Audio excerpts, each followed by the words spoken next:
आज बनवूया बांगडा फ्राय. त्यासाठी मी 4 बांगडे घेतलेत. त्याला हळद आणि मीठ लावून थोड्या वेळ ठेवून द्या,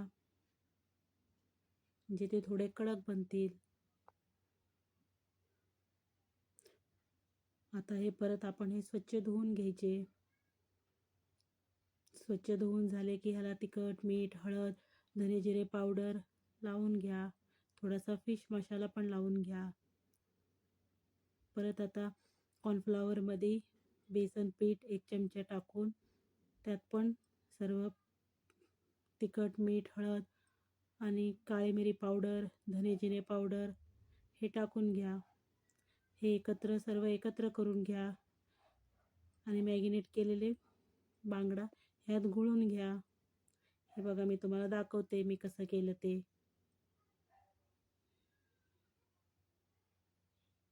मी 4ही बांगड्याला लावून घेतलं. आता एका तव्यावर तेल गरम करून ह्या बांगडे ठेवून घ्या आणि चांगले खालीवरी करून फ्राय करून घ्या. दरवेळी आपण रवा लावून करतो, एक वेळा कॉर्नफ्लॉवरमध्ये करून बघा, तुम्हाला खूप छान वाटेल किंवा आवडेल. हे बघा, मी अलटी-पलटी करून शेकून घेते. आवडलं तर नक्की शेअर करा, सबस्क्राईब करा. थँक्यू. बांगडा फ्राय तयार.